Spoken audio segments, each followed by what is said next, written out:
بندہ کسی بھی تاجر سے گندم لیتا ہے تو وہ موجودہ ریٹ کے حوالے سے اس کو پرائز کرتا ہے، پرچیز کرتا ہے، لیکن کچھ ایسے لوگ ہوتے ہیں کہ جن کی ماہانہ تنخواہ ہوتی ہے، وہ گندم تو ان کو ادھار پر مل جاتی ہے، لیکن وہ ہر ماہ جو ہے نا گندم کے پیسے دیتے ہیں، لیکن ان کو ریٹ زیادہ لگایا جاتا ہے۔ تو کیا اس طریقے سے کرنا جائز ہے کہ جو نقد لے رہا ہے اس کو جو ہے نا موجودہ ریٹ کے مطابق، اور اگر کوئی بھی سفید پوش بندہ ایسا ہے کہ جو ہر مہینے کے حوالے سے کٹاتا رہتا ہے لیکن اس کو ریٹ بڑھا کر لگایا جاتا ہے، اس معاملے میں رہنمائی ارشاد فرما دیجیے۔ جب کسی ٹاسک تک پہنچنا ہو تو ہمیشہ احساس کمتری کو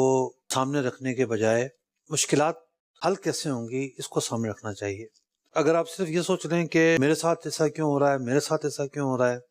مشکلات آسان نہیں ہوتی۔ پھر دو طرح کے آدمی ہیں، ایک کے پاس پیسے ہیں، ایک کے پاس پیسے ہیں۔ دکاندار کو رائٹ ہے نقد خریدنے والے کو سستا بیچے، ادھار خریدنے والے کو مہنگا بیچے، کیونکہ وجہ اس کی یہ ہے کہ دکاندار جو پیسے لے گا اس سے یہ اور مال خرید لے گا، تو یہ اور مال خرید کے اتنے نفع اور کما لے گا،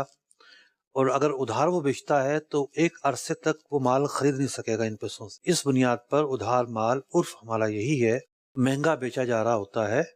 اور شریعت مطہرہ نے کوئی پابندی بھی نہیں لگائی ایسی کہ ادھار مہنگا نہیں بیچ سکتے، بیچا جا سکتا ہے۔ اس موقع پر امیر غریب اور کم تنخواہ اور زیادہ تنخواہ یہ ساری باتیں اپنی جگہ پر ہیں، ہر آدمی کا اپنا ایک دائرہ کار اور اپنے وسائل اور اپنے اسباب ہوتے ہیں، لیکن اتنا دل پہ نہ لیں اس کو، کیونکہ ہوتا یہ ہے کہ میروز بھائی اس موسم میں گندم آری ہوتی ہے تو چھوٹے شہروں میں لوگ سال بھر کی گندم لینا چاہتے ہیں، اور اگر ان کے پاس اتنے پیسے جمع نہیں ہیں، مثال کے طور پر 1 لاکھ روپے کی آئے گی، اتنے پیسے ان کے پاس ہے نہیں، صحیح، تو وہ ایسا ایسا دینا چاہتا ہے۔ ٹھیک ہے، تو عقل مندانہ فیصلہ یہی ہے کہ وہ مہنگی ملتی ہے تو خرید لے، پھر پیسے دیتا رہے، ٹھیک ہے، بعد میں ہو سکتا ہے یہ اور مہنگی ہو جائے،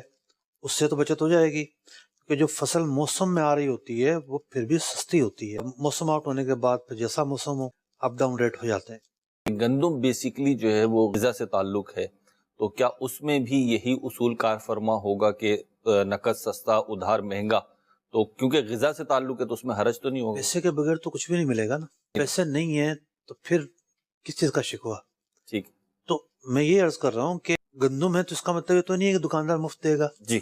پیسے کی دے گا، جی، پیسے کی وہ کس بنیاد پر دے گا؟ تجارتی بنیاد پر دے گا۔ صحیح، تو وہ تجارت وہ کر رہا ہے تو ایسی کوئی قیودات نہیں ہے کہ اگر وہ غذائیت کی چیز ہے تو وہ اس کو سستا ہی بیچے اور مارکیٹ سے بھی کم سستا بیچے، ایسا نہیں ہے، اس کو رائٹ ہے۔ ہاں کوئی بہت ہی محتاج آدمی ہے، دیکھیں ایک تو وہ آدمی ہے جس کے پاس وقتی طور پر زیادہ پیسے نہیں ہیں